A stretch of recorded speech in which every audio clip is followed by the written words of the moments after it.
قوم کو پایا مراد یہ کہ اس قوم پر انہیں فتح ہوئی، جنگ ہوئی، انہوں نے ان کو شکست دی، اور وہ قوم گویا کہ اب ان کے رحم و کرم پر ان کی گویا کہ وہ محکوم ہو گئی۔ قلنا یا ذوالقرنین، ہم نے کہا ذوالقرنین سے، اب یا تو یہ کہ یہ شاید نبی ہو، اللہ عالم، تو اللہ تعالیٰ کا اس طریقے سے براہ راست ان کو وحی کرنا، لیکن غیر نبی کو بھی اللہ تعالیٰ الہام کے ذریعے سے، جیسا کہ ہم نے دیکھا کہ وہ تو شہد کی مکھی کو بھی لفظ وحی آیا ہے، تو یہاں آیا ہم نے کہا اے قرنین، اور یہ بھی ہو سکتا ہے یہ صورتحال کی تعبیر ہو کہ گویا کہ وہ حالات زبان حال سے یہ کہہ رہے تھے۔ قلنا یا ذوالقرنین اما ان تعذب و اما ان تتخذ فیہم حسنا، کہ یا اے ذوالقرنین تمہیں پورا اختیار ہے، چاہو تو یہ جو مفتوح قوم ہے تمہاری اسے تم سزا دو، عذاب دو، ستاؤ انہیں، یا یہ کہ تم ان کے اندر اچھی روش اختیار کرو، ان کے ساتھ حسن سلوک کرو۔ قال، انہوں نے کہا اما من ظلم، جو کوئی ظالم ہے، بے انصاف ہے، ہو سکتا ہے اس سے مراد کفر اور شرک بھی ہو، فسوف نعذبہ ثم يرد الى ربہ فيعذبہ عذابا نکرا، تو اسے تو ہم عذاب دیں گے، سزا دیں گے، اور پھر وہ لوٹایا جائے گا اپنے رب کی طرف، پھر اس کا رب اس کو عذاب دے گا جو اصل عذاب ہے، برا عذاب، سخت عذاب۔ واما من آمن وعمل صالحا، جو لوگ ایمان لائیں گے اور یقین کریں گے حقائق پر، اللہ کو مانیں گے، وعمل صالحا اور نیک عمل کریں گے، فلہ جزاء الحسنی، تو اس کو ہم اچھا بدلہ بھی دیں گے، وسنقول له من امرنا یسرا، اور اس سے ہم اپنے معاملے میں بھی نرم بات کریں گے، یعنی یہ کہ ان سے ٹیکس اگر لینے ہیں تو نرمی کے ساتھ لیں گے، جو مفتوحہ ممالک کے ساتھ معاملہ ہوتا ہے تو ہم ان کے ساتھ نرمی کا سلوک کریں گے جو ایمان لے آئیں گے۔ ثم اتبع سبابا، مغرب کی طرف سے فارغ ہو کر پھر اب یہ مشرق کی طرف گئے، پھر انہوں نے ایک اور مہم کا بندوبست کیا، حتی اذا بلغ مطلع الشمس، یہاں تک کہ جب وہ سورج کے طلوع ہونے کی جگہ تک پہنچ گئے۔ اب یہ جہاں تک تاریخی طور پر ثابت ہے وہ صرف مکران کے علاقے تک اتنی دور تک آئے ہیں، واللہ عالم، ہو سکتا ہے کہ مکران کے ساحل پر کھڑے ہو کر بھی انہیں محسوس ہوا ہو کہ مطلب یہ سورج جو ہے غروب ہو رہا ہے یا طلوع ہو رہا ہے وہاں سے، مطلع الشمس، تو وہاں جب پہنچے وجدہا تطلع علی قوم لم نجعل لهم من دونہا سترا، تو انہوں نے پایا اس کو کہ وہ طلوع ہوتا ہے ایک ایسی قوم پر کہ جس کے لیے ہم نے آفتاب سے کوئی اوٹ نہیں رکھی ہے، یعنی یہاں کے جو قبائل تھے، گڈروسیا وغیرہ یہ کہلاتا تھا اس زمانے کے اندر، یہ وحشی قبائل تھے، ان کو ابھی چھت بنانے کا فن نہیں آیا تھا، یعنی گھر جو ہوتے تھے وہ صرف دیواریں کھڑی ہوتی تھیں، یہ جو خالی پلاٹ ہے زمین کا اس میں یہ دیوار کھڑی ہے، یہ میرا گھر ہے، تمہارا گھر ہے، گھر میں چھت وغیرہ کا بھی کوئی تصور امتحان نہیں تھا۔ ظاہر بات ہے کہ چھت ڈالنا جو ہے یہ تو ایک تمدن کے ارتقاء کے دور کی علامت ہے، تو وہ بغیر کسی سورج کے سائے کے وہ اپنی زندگی گزارتے تھے۔ کذالک، ایسا ہی ہوا وہاں بھی، یعنی جو پہلے ہوا تھا کہ یہاں بھی معاملہ وہی ہوا کہ اللہ تعالیٰ نے اختیار مطلق انہیں دیا، فتح دی، لیکن انہوں نے یہاں بھی یہی کہا کہ جو نیک لوگ ہوں گے ان کے ساتھ ہم نرمی کریں گے، اور جو شریر ہوں گے ان کو سخت سزا دیں گے۔ وقد احطنا بما لدیہ خبرا، اور ہمیں پوری طرح معلوم ہے کہ جو وہاں اس کی خبر ہوئی اور جو بھی حالات وہاں گزرے، جو ماجرا وہاں ہوا۔ ثم اتبع سببا، اب یہ تیسری آ رہی ہے، ثم اتبع سببا، پھر اس نے ایک اور مہم تیار کی، یہ شمالی مہم ہے۔ حتی اذا بلغ بین السدین، یہاں تک کہ جب وہ دونوں پہاڑوں کے درمیان پہنچ گئے، دو دیواروں کے درمیان پہنچ گئے، تو یہ سمجھ لیجئے بحیرہ کیسپیئن داہلی طرف ہے مشرق میں، اور بلیک سی بحر اسود، اس کے درمیان یہ سلسلہ کوہ ہے، اور یہ پیرلل چلتے ہیں دو، اور ان کے درمیان سے پھر وہ درے ہیں کہ جن میں سے ہو کر شمالی علاقے سے جو وحشی قبائل تھے وہ آ کر یہاں حملہ کرتے تھے، تاخت و تاراج کرتے تھے، لوٹ مار کر کے چلے جاتے تھے، جن کو یاجوج ماجوج کہا گیا ہے۔ حتی اذا بلغ بین السدین، جبکہ یہ پہنچے ان دونوں دیواروں کے درمیان،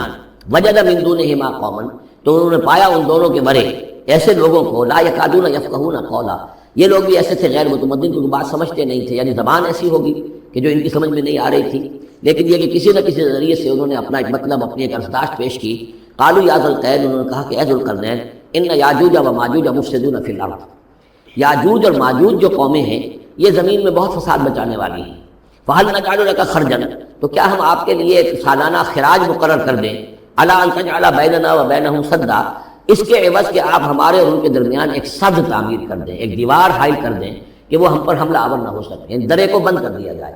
یوں سمجھیے جس اصول پر کہ آج کل ڈیم بنتے ہیں، ڈیم پہاڑی سلسلہ یوں آ رہا ہے، پہاڑی سلسلہ یوں آ رہا ہے، دریا درمیان میں سے گزر رہا ہے، آپ نے گزرگاہ پر ایک دیوار کھڑی کر دی تو یہ گویا کہ ایک آرٹیفیشل لیک کریٹ ہو گئی، پانی یہاں جمع ہو رہا ہے۔ تو اگر پہاڑی سلسلے دو چل رہے ہوں، ان کے درمیان جو راستہ ہے اس کو اگر بند کر دیا جائے، دیوار کھڑی کر دی جائے، اور اس دیوار کے مضبوط دیوار ہو، تو ظاہر بات ہے کہ پھر ادھر سے کوئی آ کر حملہ آور نہیں ہو سکتا، ان کے لیے ایک حفاظت کا سامان ہو جاتا ہے۔ یہاں یہ سمجھ لیجئے کہ یاجوج ماجوج سے کیا مراد ہے۔ حضرت یافس علیہ السلام، جو تین بیٹے تھے حضرت ابو علیہ السلام کے، سام، حام، یافس، سامی نسل کے بارے میں تو ہم نے بہت کچھ سمجھ لیا کہ حضرت ابراہیم بھی سامی نسل سے تھے، پھر قوم عاد بھی سام ہی کی نسل کی ایک شاخ تھی، قوم سمود بھی اسی کی شاخ تھی، یہ تمام جو ہے یہ تو سیمیٹک ریسز ہے۔ حضرت یافس کی اولاد نے یہ سینٹرل ایشین ماؤنٹینز کا جو سلسلہ ہے اس کو کراس کیا اور شمال میں چلے گئے، اور شمال میں جا کر دائیں بائیں پھیل گئے. پھر یہ میدان ہے ٹنڈرے کے میدان اور فلانے میدان اور بڑے بڑے کھلے میدان ہیں.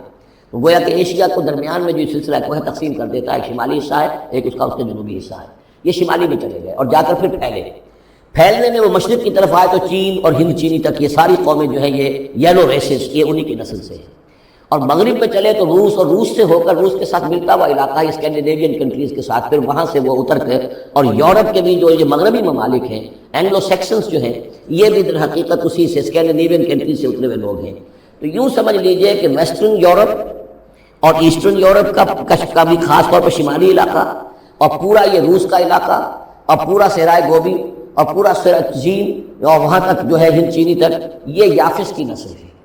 یافس کے جن بیٹوں کے نام تورات میں آئے ہیں، کئی نام ہیں، وہ کوئی ایک دو نہیں، ان میں گوگ اینڈ میگوگ بھی ہے، توبال بھی ہے، ماسک بھی ہے. ماسک ایک شخص کا نام ہے، اور ماسکو ہو سکتا ہے کہ اسی نے آباد کیا ہو اور وہیں سے وہ نام بنا ہو. توبال اور بالٹک سی جو ہے اس ایریا کے اندر جو ہے بالٹک سٹیٹس، توبال ان کے ایک بیٹے کا نام تھا. یہ تورات کے اندر نام دیے گئے ہیں. گوگ اینڈ میگوگ، یاجوج ماجوج، یہ بھی انہی کے بیٹوں. یہ تمام اقوام جو ہے یہ وحشی ہے، اور یہ تاخت و تارات کرنا، لوٹ مار کرنا، یہ ان کا طریقہ ہے، اور ان کا ہے ذکر جو یہاں پر ہو رہا ہے. کہ یہ جو سیلاب آیا تھا، کولونیل سیلاب جو ہم پر آیا تھا، جس میں کہ یہ اینگلو سیکسنز تھے، یہ سب کے سب جو ہیں یہ اسی نارڈک ریسز سے ہیں. یہ بھی یاجوج اور ماجوج کی نسل ہے. ایک سیلاب ان کا آ چکا ہے جو آیا تھا یورپ سے نکل کر، یہ کولونیل سیلاب آیا اور پوری دنیا کے اوپر چھا گیا تھا. ایشیا اور افریقہ کو انہوں نے فتح کیا، کولونائز کیا. اب اگر کہ ان کی وہ بساط ایک دفعہ تو لپیٹ دی گئی ہے، وہ واپس چلے گئے ہیں. انڈائریکٹلی ہم پر حکومت کر رہے ہیں. ابھی ان کے جو ملٹی نیشنلز ہیں ان کے ذریعے سے، یا بینکوں کے ذریعے سے، IMF کے ذریعے سے، ورلڈ بینک کے ذریعے سے انڈائریکٹ حکومت ہے جو نیو ورلڈ آرڈر ہے. لیکن یہ ہے کہ ابھی ایک اور جو سیلاب ان کا آنے والا ہے وہ آتا ہے احوال قیامت کے معاملات میں. آرمگڈون کے بعد جب حضرت مسیح علیہ السلام کا نزول ہو چکے گا اور یہودیوں کا خاتمہ ہو چکے گا، اور پھر یہ کہ تمام جو عیسائی ہیں وہ مسلمان ہو جائیں گے، عیسائیت ختم ہو جائے گی حضرت مسیح علیہ السلام کے آنے کے بعد، اور مسلمان اور عیسائی مل کر ایک ملت بن جائیں گے، سب مسلمان ہوں گے. اس کے بعد آخری سیلاب پھر آنا ہے جو اس کے خلاف وہ احادیث میں آتا ہے، پھر وہ یاجوج اور ماجوج کا ہوگا. اور میرے نزدیک یہ یاجوج اور ماجوج ہیں وہ ایسٹرن علاقے سے آئیں گے، چائنا وغیرہ سے، ہند چینی سے. آرمگڈون جو ابھی ہونی ہے فوری طور پر بڑی جنگ، اس میں یہ لوگ جو ہے بیٹھے رہیں گے، یہ جنگ میں حصہ نہیں لیں گے. یہ مڈل ایسٹ میں جنگ ہوگی، یورپین پاور ساری ہوں گی، کرسچین پوری طاقتیں ہوں گی، اور ادھر جو ہے مسلمان ہوں گے، اور حضرت مہدی جو ظاہر ہوں گے، جو اللہ تعالیٰ ایک عنایت کرے گا مسلمانوں کو لیڈر عرب کے اندر، وہ پیدا ہوں گے، مجدد ہوں گے، اور ان کے ذریعے سے عرب کے اندر ایک اسلامی حکومت بھی قائم ہوگی. لیکن ان کے لیے مدد کے لیے خراسان کے علاقے سے فوجیں آئیں گی، مشرق سے آئیں گی، اور یہ علاقہ جو ہے وہ ہے جو ہمارے قریب ہے اور ہم بھی اسی علاقے میں ہیں. اللہ تعالیٰ ہمیں توفیق دے کہ یہاں وہ ہم پہلے اس نظام میں خلافت قائم کریں، تاکہ یہاں سے پھر فوجیں جائیں اور حضرت مسیح کے ساتھ ہو کر اور حضرت مہدی کے ساتھ ہو کر عیسائیوں اور یہودیوں کے ساتھ جنگ کریں، اور بالآخر پھر یہ کہ پوری دنیا میں اسلام کا بول بالا ہوگا. لیکن جب یہ ہو چکے گا اس کے بعد ایک سیلاب پھر آئے گا یاجوج اور ماجوج کا. تو یہ چونکہ پوری ایک سلسلہ ہے، ایک نسلیں ہیں اس کے اندر بہت سی، تو ان میں چونکہ تفسیری اعتبار سے بہت سی باتیں جو ہے مختلف آراء بھی سامنے آئیں گی، تو میں نے جو رائے میری ہے وہ آپ کے سامنے بیان کر دی ہے. اس وقت میں وہ یاجوج ماجوج تھے جو ان شمالی دروں سے آ کر حملے کرتے تھے. قالوا یا ذا القرنین ان یاجوج و ماجوج مفسدون فی الارض. وہ جو میں نے عرض کیا ہے کہ قیامت کے قریب بھی معاملہ ہوگا، یہ سورہ انبیاء کی آیات 97-98 ہے. حتیٰ اذا فتحت یاجوج و ماجوج وهم من کل حدب ینسلون واقترب الوعد الحق فاذا هی شاخصۃ ابصار الذین کفروا. اب زیادہ دور نہیں، ہم سورہ انبیاء بھی قریب ہی آ رہی ہے، انشاءاللہ وہاں اس کو ہم پڑھیں گے. تو دو جگہ قرآن مجید میں یاجوج اور ماجوج کا ذکر ہے. ایک یہ جو قریب قیامت میں ان کا جو ظہور ہونے والا ہے، ایک اس وقت کا معاملہ یہ چھوٹا سا تھا کہ جو ذوالقرنین کے سامنے آیا ہے. تو کیا ہم آپ کے لیے ایک سالانہ خراج طے کر دیں تاکہ آپ ہمارے لیے یہاں ایک سد تعمیر کر دیں، ایک بند باندھ دیں یہاں پر. قال ما مکنی فیہ ربی خیر. اب دیکھیے ان کا کردار، ان کا مجھے جو کچھ میرے رب نے دے رکھا ہے، دولت دے رکھی ہے، مال دے رکھا ہے، وہ بہت بہتر ہے اس سے یہ جو تم مجھے پیش کر رہا ہے. مجھے خراج کی ضرورت نہیں ہے. ہاں تمہاری ایک ضرورت ہے، میں وہ پوری کر دیتا ہوں. فاعینونی بقوت، مجھے مین پاور فراہم کرو. باقی ساری سامان جو ہے میں فراہم کر لوں گا، لیکن بہرحال اس کو بنانے کے لیے، دیوار بنانے کے لیے اور دونوں پہاڑوں کے درمیان اتنی بڑی جو سد تعمیر کرنے کے لیے جو مین پاور چاہیے، اعینونی بقوت، تو محنت کے ذریعے سے، مین پاور کے ذریعے سے میری مدد کرو. اجعل بینکم و بینہم ردما، میں ان کے اور تمہارے درمیان ایک موٹی دیوار بنا دوں گا. آتونی زبر الحدید، لاؤ میرے پاس تختے لوہے کے. حتیٰ اذا ساوا بین الصدفین، یہاں تک کہ جب دونوں جو اونچانے تھیں اس کے درمیان کا پورا علاقہ پر ہو گیا، بھر گیا. وہ لوہے کے تختے جو ہیں اس کے اندر بھرے جا رہے ہیں. حتیٰ اذا ساوا برابر کر دیا دونوں پھانکوں تک پہاڑ کی، قال انفخوا، اب ان کا کہ آگ جلاؤ اس کے نیچے، وہ دہکا دی بھٹی جس سے کہ وہ لوہا گرم ہوا اور لوہے کی تختیں وہ گرم ہو گئے۔ حتیٰ اذا جعلہ نارا، جبکہ وہ سارے کے سارے لوہے کے جو تپ گئے خود اور سرخ ہو گئے، قال آتونی افرغ علیہ قطرہ، تو کہا لاؤ میرے پاس پگھلا ہوا تانبا کہ میں اس کے اوپر ڈھیل دوں۔